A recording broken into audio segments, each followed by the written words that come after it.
Bem-vindas e bem-vindos ao nosso canal Medite e se Harmonize. Hoje a gente vai conversar sobre um assunto que, nossa, mexe com quase todo mundo: a ansiedade. Aquela sensação que aperta, que inquieta e que muitas vezes parece tomar conta de tudo, né? E essa fase, gente, ela diz tudo. O maior problema da ansiedade, talvez, seja exatamente esse. Ela tira a cor, tira o gosto da vida. A comida não parece tão boa. O encontro com amigos não tem a mesma graça. Porque a nossa mente simplesmente não está presente. Está em outro lugar. Então, para a gente entender como lidar com isso, primeiro a gente precisa sacar o que a ansiedade faz com a gente, sabe? Como ela age no nosso corpo e na nossa mente. A primeira coisa que a gente sente é um aperto físico, uma contração. É como se o corpo todo se encolhesse, se preparando para alguma coisa, mas ao mesmo tempo ele fica paralisado, travado nessa tensão. E junto com esse aperto vem a respiração. A gente mal percebe, mas ela fica curta, presa, e o que isso faz? Manda mais sinais de perigo para o nosso cérebro, criando uma bola de neve, um ciclo vicioso de tensão que só aumenta. E tem mais, com o corpo nesse estado de alerta total, a nossa percepção do mundo à nossa volta, ela diminui. Os sentidos ficam meio abafados, sabe? A mente está tão focada no que pode acontecer que se desconecta completamente do que está acontecendo agora.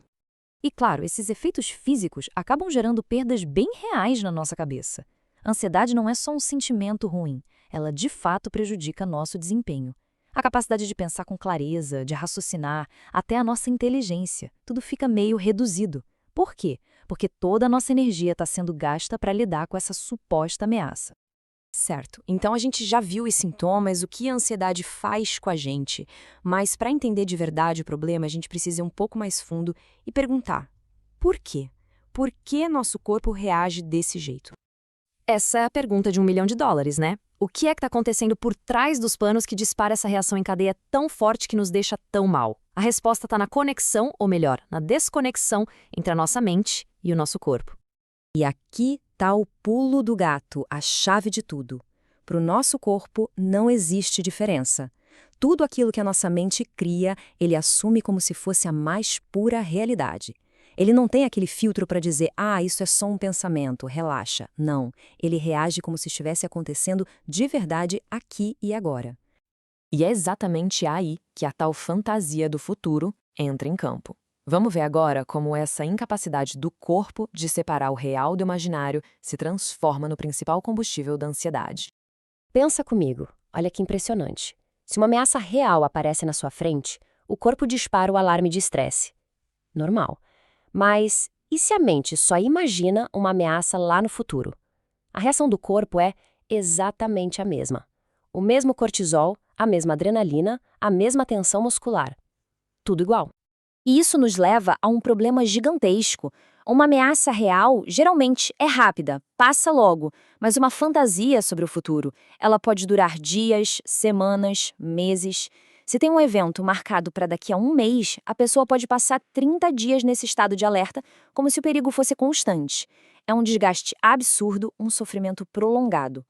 O nosso sistema, corpo e mente, foi projetado para operar como uma coisa só. Como presentes no mesmo lugar e ao mesmo tempo.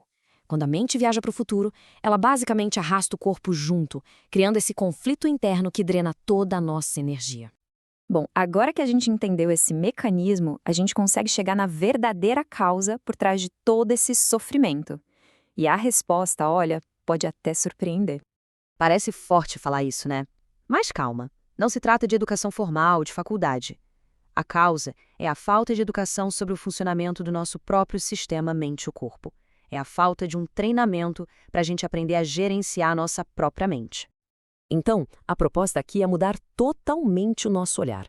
A ansiedade não é um defeito de caráter, uma falha pessoal. Ela é simplesmente o resultado de uma mente que não foi ensinada a ficar no presente. Esse hábito de viver na fantasia do futuro é o que constrói, dia após dia, essa postura de alerta que é tão dolorosa e cansativa. E a gente termina com essa reflexão. E se a chave não for lutar contra a ansiedade, sabe? Gastar nossa energia numa batalha sem fim? E se o caminho for outro? Se o verdadeiro trabalho for com paciência e prática, simplesmente educar nossa mente a voltar para casa, a voltar para o único momento que realmente existe, o agora.